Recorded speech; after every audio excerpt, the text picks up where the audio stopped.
Today's adventure begins right here in Waterfront Park in downtown Charleston, South Carolina. As we're looking across the waterway here, you can see the Yorktown aircraft carrier and museum off in the distance. I actually been on that aircraft carrier before when I was a kid, when I was a youngster. Good afternoon, my friends. Welcome back to the channel. This whole entire, oh man, you hear that? That's some jets. Fighter jets going over. Yeah, I'm not even gonna try to zoom in and let you guys see those. They're so high up you really can't see them, but you can hear them. But we're here in Charleston. This was not a planned out escape down here this weekend to have a little fun and do some videoing. I'm actually with family. This was kind of a, hey, let's go do this type of a thing, and we just did it. So sometimes those are the most fun, and sometimes they're not very well planned out and things go awry, and you just say better luck next time. But I got a feeling this was a great idea because the weather is amazing. We got some pretty blue skies, and we're in historic downtown Charleston today. We're going to make several videos here in the area, so definitely stay tuned. But today I'm kind of down here in what I think they call the French Quarter area, and we're going to look at some of the historic things they have here to look at, some of the home fronts. And this place, this fountain right here behind me is called the Pineapple Fountain, which is a hot spot, I can tell, for selfie photos and things like that. I do have a friend here on YouTube's own Dude and Dudes. He lives down here in the area. I think he's actually in Iceland right now. He likes traveling off this continent and going elsewhere here lately. So I've watched some of his videos over the years. Really fun to watch him. Definitely check his channel out if you love stuff. He does a lot of stuff here in Charleston also. And I've learned a little bit from him, so I'm going to try to take what I've learned from his vlogs and kind of incorporate into my own vlog today. So if he's watching, thank you very much, man. You do an awesome job. So really looking forward to coming and seeing some of the sights of my family here today as we move through this French Quarter area. Just to give you kind of a rundown of my plans today, I definitely want to walk over here and check out this Pineapple Fountain, and then we want to make our way down, I think it's called Rainbow Row. Bunch of old homes over here that's got a bunch of different colors going on, and they were built back in the 17 and 1800s. Definitely want to check that out. And then the Pink House is another one. It used to be like an old brothel, I think, back in the 1700s. I think that's really cool. And I was watching one of his videos one time, and he showed me it was like a cobblestone street in that vicinity, but the stones were ballast stones from old ships that sailed over here from England. So they used those ballast stones when the ships were offloaded and they were empty, so they needed something to give them a little bit of weight to be able to make it across the rough Atlantic Ocean. So those ballast stones actually was stones from the bottom of those ships for weight. So I think that's really fascinating. I know we're going to see a lot of other stuff as we move through town here, so just bear with me. Should be a lot of fun. So let's get started and let's see some old historic Charleston. Let's do this. Should be a good day. And thanks for joining me today. Thanks for coming along. This is going to be fun. All right, my friends, right here is the famous Pineapple Fountain. How cool is that? And look at the people over here. They're kind of lined up taking turns on all sides. Right here's another family. They're taking their photos in front of the Pineapple Fountain. It's really cool. It's just a multi-layer pineapple fountain. The design on it's really neat. So the Pineapple Fountain is a symbol of wealth and hospitality. And the reason it's wealth and hospitality, because you have to think, back in the olden days, when somebody grew a pineapple, you know, it took a lot of time. It took a long time to grow a pineapple. So it was really a symbol of hospitality when you would give someone a pineapple because of the amount of time it took to grow that pineapple. Today, we can go in a store and buy a pineapple, you know, anytime you want pretty much. But back in those days, before you had oodles and googles of farms and stuff that specialize in pineapple growing, guess what? You did it. It took a really long time. And so when you gifted it to somebody, it was a big deal. So that's the reason for this Pineapple Fountain. I actually learned that little bit of knowledge, I think, at Disney World at the Grand Floridian when I was visiting there. I think in their main like ballroom area there, when you walk into the Grand Floridian, like if you get off the monorail, I think maybe some of their chandeliers or something, I've seen it somewhere at Disney World, but I think their chandeliers actually has like little pineapples like embedded in it or something other. And maybe a good I'm sure it was a nice cast member who gave me a little bit of that information, and I just kind of, I remember that. So so that's kind of for the reason of the pineapple fountain. That being said, we have the, I don't know if I showed you yet, but right there is, I think that's a Carnival cruise ship. But yeah, right here is, I guess, where people get on the ship and go on their little cruises. As you see, they have a horse and carriage ride right here. It's called Old South Carriage Rides here in Charleston. Give you some history about the town. Really cool way to like kind of cruise around and learn a little bit about the city. I actually did this with my parents way back when and learned a lot of cool stuff. All right, my friends, as you see, I've made my way over here to like this cobblestone looking street. And this street is made from ballast stones. And I learned that from my friend on Dudes and Dudes. I thought that was such a cool story to talk about this street. So all these stones here that you see making this roadway, which is very kind of difficult to walk across. I couldn't imagine a horse walking out through here. There's those carriage rides here in town. I bet they do not come down through here. I would imagine this would be very uncomfortable for the horse because they are, it's very, you know, rugged. I mean, I don't know if the video is going to do it justice just how much these stones protrude up when you're walking on them, but you can definitely feel your ankles kind of moving around and twisting a little bit. So but these are ballast stones from the bottom of ships when merchant ships would come over here from England, and when you're offload all your goods and stuff, you need stones to go, you know, to travel back across the Atlantic Ocean. And that's what all this was for, was to give you some weight where you could traverse all those rough seas and things like that. So that's kind of what ballast stones are good for. And this whole entire road right here, that's what it's made up of. But the reason I walked over here, I wanted to show you this street because I thought that was such a cool, fascinating story. But right here is one of the oldest homesteads here in Charleston. It's one of the oldest places in South Carolina, I read on Wikipedia, and it says it's the, I think this is the second oldest home in Charleston. I thought it was the oldest, but maybe it's not. But this is a really interesting place. Pirates used to come here. This was a brothel at one time, way back when. It's a gallery right now. I think at one time it was even a hotel, but it just looks old. I mean, just look at this thing. Look at the roof, and the architecture of this building is just unbelievable. Look at that old chimney they have up there with the greenery growing out the top. So it's got a little placard up here. Let's walk over here and check this out. This is a pretty famous home, though. Well, anytime you read of things to see in Charleston, this one always pops up on the radar. It's known as the Pink House. It's an early 18th century tavern, formerly law offices of Bailey and Buckley. So this is actually it. You can come check this out right here. Really easy to find. It's not too far from East Bay where we was located. Let's kind of walk over here and look at the side view of this homestead. Kind of give you a scope of how big it is. It kind of looks like a barn up there. Check out the shape of that side of the building. It's pretty fascinating. All right, so this here is the street of ballast stones. This here is the Pink House. We got some more cool stuff to look at. There's a circular church around here somewhere that I'm really fascinated by. I want to go see this thing before I leave town, so let's go look for that. So as I walk down through here, so right here behind me was the Pink House, and I noticed that they had another little, like, cool little placard right here on the side of this building, and it says formerly 18th century coffee roasting house. But look at the number on it, 17 1/4. And then we go down to the next address door right here, 17 1/2. So y'all help me out. What does that mean? Why is everything like 1/4 and 1/2, you know, for these like addresses? I know somebody might know out there. My friend who lives down here in this area, I bet he can put in the comment section down below like what that means. So I look forward to reading that. I hope you put something in there cool that explains that whole thing. So let's move on. We're going to go find this cool church, circular church. Go check it out real quick. Let's go. All right, so now we've made it over here. This is called Meeting Street, and we've made our way over here to the Circular Congregational Church. And I think this place was actually built in 1681.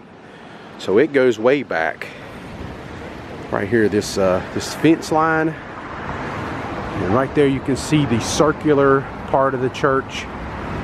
Looks really cool on Google Maps, or if you had a drone, where you can see the top of it, because it has like several spherical, you know, architectural parts of this building. It looks pretty cool. And right here on the fence, right there's a little information about it, when it was established, 1681. I actually remember that from reading. I'm proud of myself. All visitors are welcome when gates are unlocked until 6 p.m. So this is pretty cool. As you can actually hear, there's a church right there. Goes a horse carriage. I think that is really cool. Everybody waving, enjoying a little bit of Charleston weather and a little bit of history to go along with it. A lot of stuff here to learn.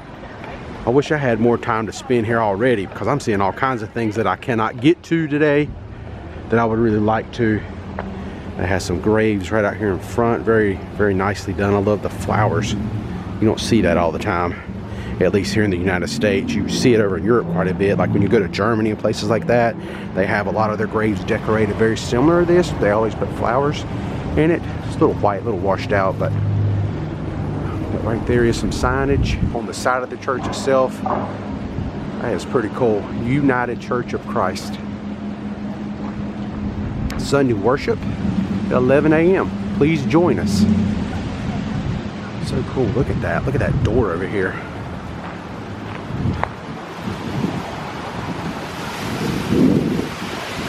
And it is quite windy today, by the way. Man, this thing is awesome. Here's another grave. So they just got graves. Graves are just kind of riddled around the outer edges of this area. So I made my way over here kind of to the back side of the church, and I've seen this little light post right here, and I love this sign right here. It says, "May peace prevail on earth." And I gotta say, I totally agree with that.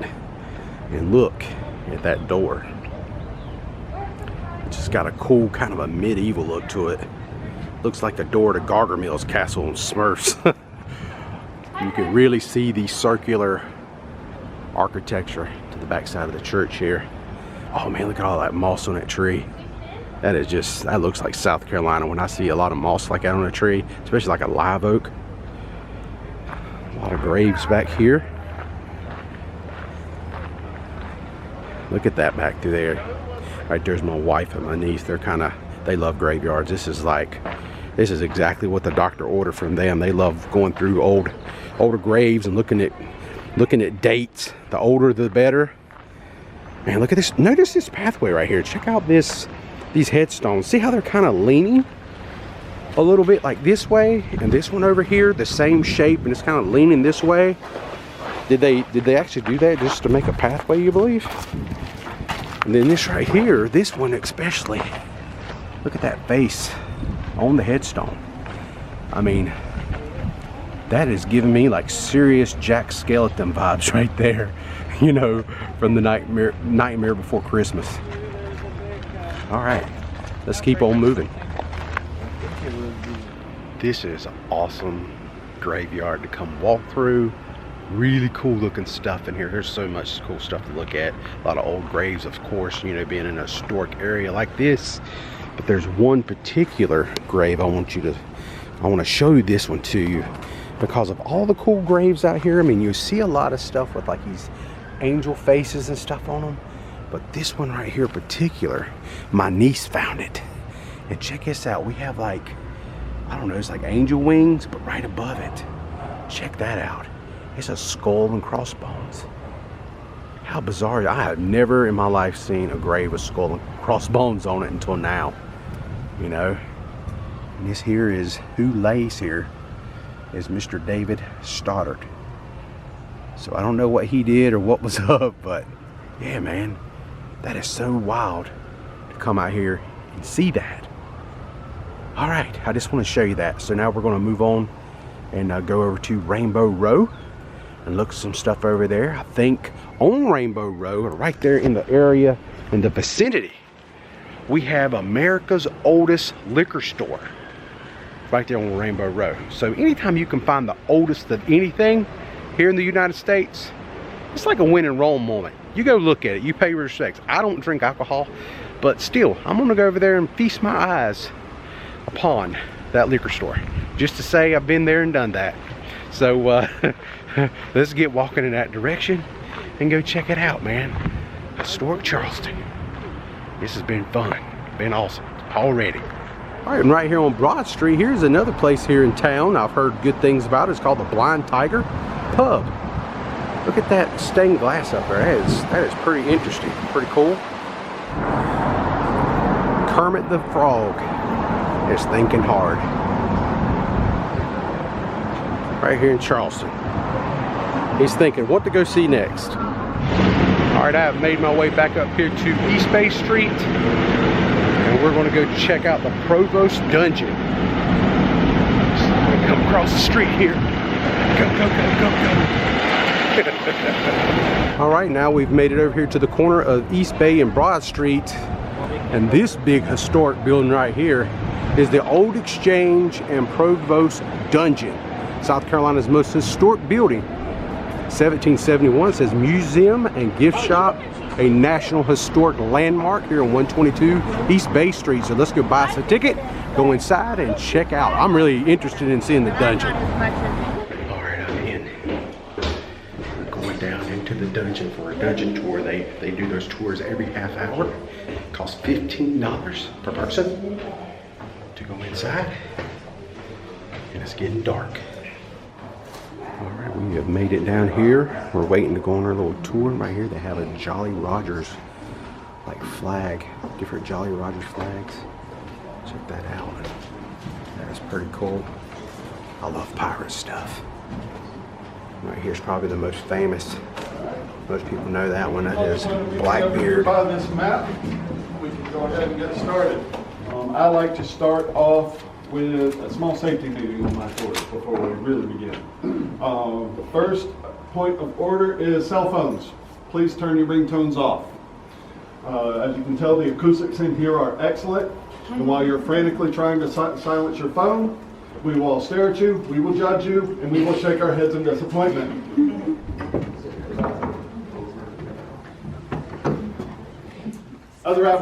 Second aberration in the architecture of this building is these really weird stairs going to nowhere. Hey, dog. I'm gonna steal the show with that dog. These stairs were installed by postmaster. For the majority of the 19th century, this building served as a post office.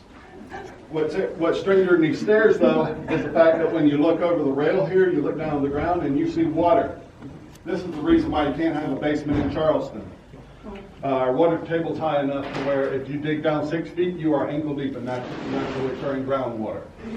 I think it's so funny you have like this little fake mouse right there on the step. You see? Check that out. It's Splinter from the Ninja Turtles before he got all oozed up.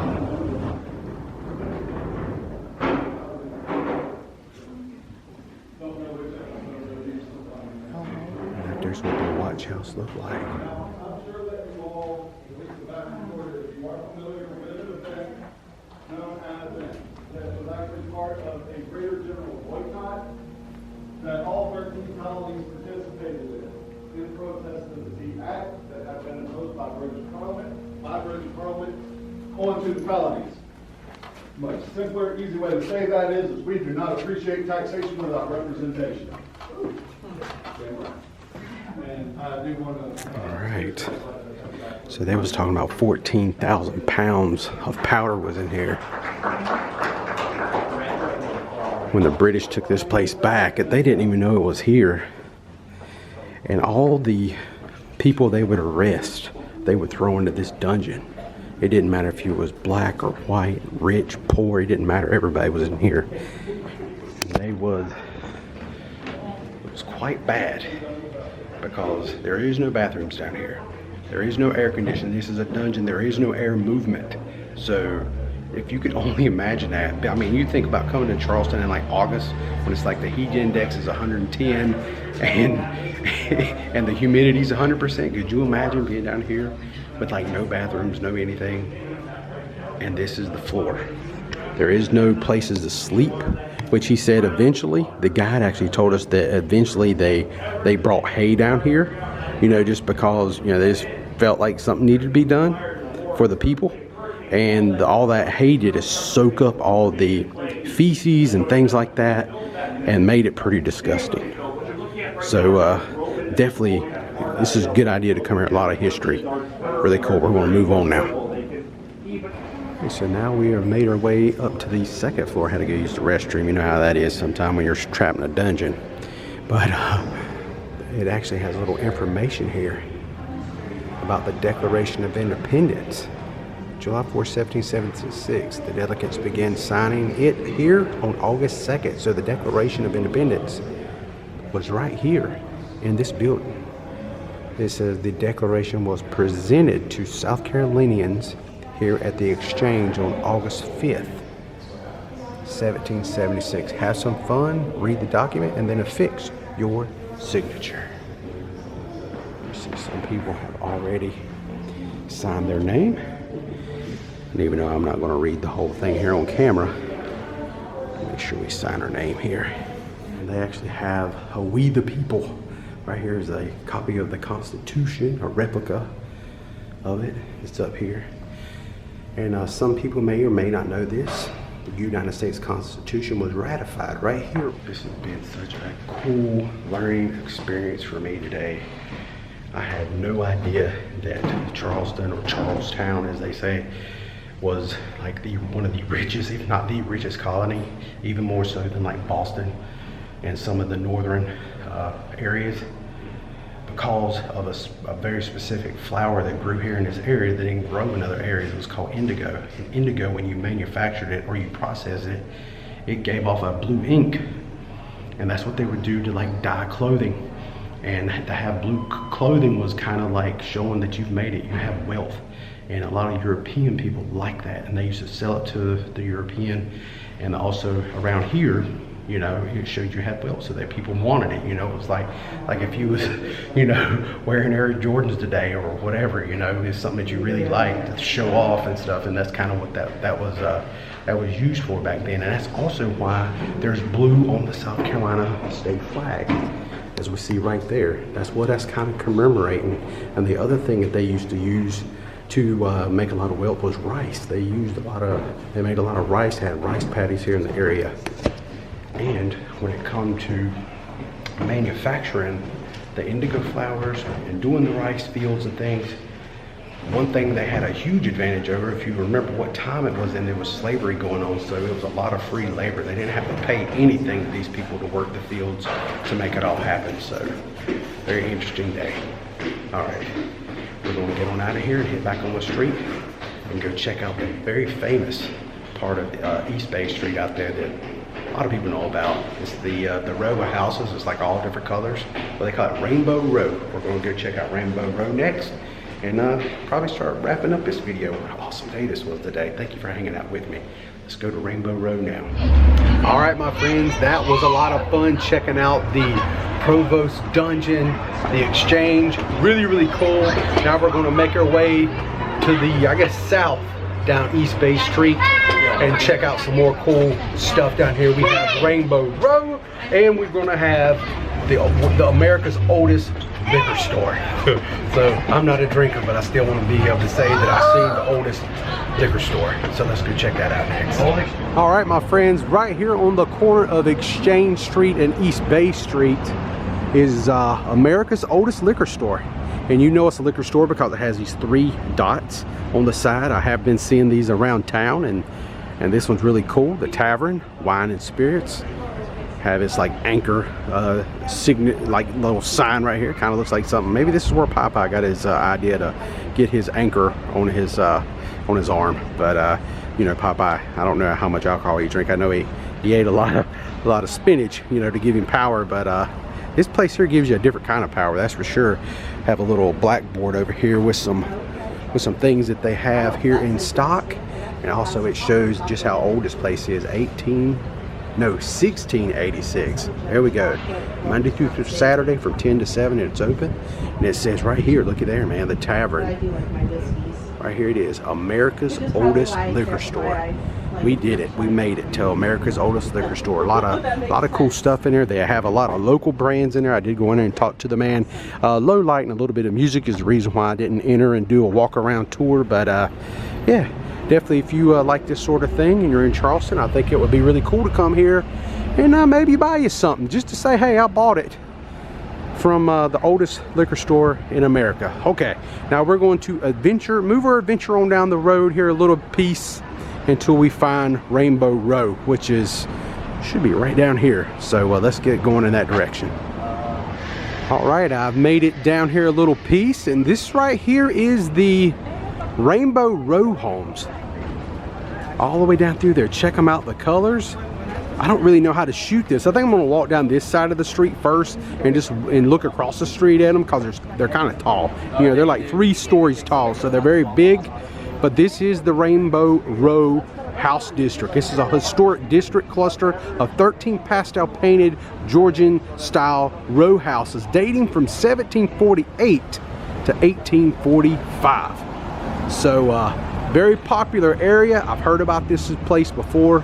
I think this is the first time, at least in recent years, that I've ever seen them. I might have seen them when I was a kid. I don't remember them, but anywho, we're going to walk down the East Bay Street here and just kind of look at them and check them out and check out the beauty of the Rainbow Row houses. All of them are different colors. That is pretty neat looking. And here we are. This is right kind of in the middle of Rainbow Row at this point in time. This is so cool looking. I just want to show you this greenhouse right here. And you can see the roof of it, how different it is compared to the rest of them. I really like that. And notice right between the upper windows and these lower windows right here, you have those 2 like discs. And that is to kind of help keep the building together during earthquakes. And Charleston had some really bad earthquake. I think it was like a magnitude of 7. I don't know if it was 7.4 or 7.5, but happened back in 1886. And man, they started putting those little things on some of the older homes here to make sure if another earthquake would happen, that would hopefully help, you know, save the building from collapse.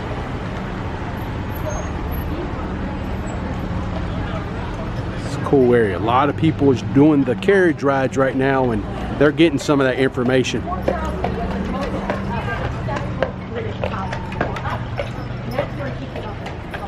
Oh man, check this out. They got like some gas lanterns out here at the front of this address. How cool is that? It's pretty neat. So it's kind of hard to read here, but you know, Charlestown back in the day, it was actually a walled city. It had a barricade all the way around it. And in 1785, the wall was demolished. But it says right here, it's hard to make it out. It says it was recovered, parts of the wall. This part of the wall was recovered in a 2008 excavation. And this is it right here. So this is part of the wall that actually surrounded the city way back when. So that is pretty cool just to touch that part of history, how long ago that was. And there it is. It was recovered in 08, and they got it right up here on East Bay Street. So if you come by here, check out this little bit of history. This is pretty cool. All right, my friends, that is it for today. I'm here on East Bay Street. I actually crossed over. Now we're actually right here in front of the Rainbow Row homes, and we're going to finish out our video right here. I did want to kind of walk over here and see them up close as we make our way back to our vehicle now. So really cool day. I had a great day today. I hope you guys enjoy this little historic, fun little look at Charleston, South Carolina. There will be more videos coming. I'm going to be here for a couple of days, so I definitely want to make good use of my time and show some fun stuff. So if you're new to the channel, please think about subscribing. If you enjoyed today's content, please give it a thumbs up. It helps me out so much. That's all I ask for. Until next time, friends, I'm the Hitchhiking Yeti, and I will see you in my next adventure. And we did a good one today, I think. I had a lot of fun. Hope you guys did too. Until next time, y'all stay safe, and I hope to see you again soon. So long. Rainbow Row, you're awesome.